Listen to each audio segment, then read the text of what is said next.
Hello everyone, আশা করি সকলে ভালো খারাপেই আছেন। আমি জবাতন চঙ্গা। আমার নাচের টিম হচ্ছে ফ্রিডম ফাইটার টিম। এপ্রিলের 3 তারিখ, কালকে হচ্ছে 4 তারিখ। কালকে হচ্ছে আমার স্টুডেন্টরা হচ্ছে কালচারের নাচের প্রোগ্রাম করবে, ওরা একটাই নাচবে।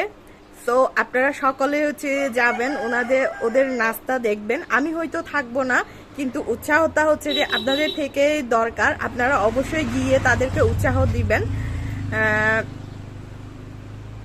সো দেখতে আসবেন সকলে। আর আমার হচ্ছে যে স্টল নং হচ্ছে 21, সাতনাল এবং জবা ফ্রিডম শপিং এর মিলিত উদ্যোগ বিজু মেলার। তো সকলে আসবেন, কিন্তু আমাদের স্টলেও আসবেন কালকে 4 তারিখ। আবার আমার নাচের টিম ফ্রিডম ফাইটার্স টিমের নাচও দেখবেন, তঞ্চঙ্গা নাচ। তো আসবেন, তো সকলে চলে আসবেন আমাদের নাচটা দেখার জন্য। সকলে আমাদের ফ্রিডম ফাইটার টিমের নাচতে দেখতে আসবেন তো, আমাদের উৎসাহ দেওয়ার জন্য আসবেন কিন্তু অবশ্যই আসবেন।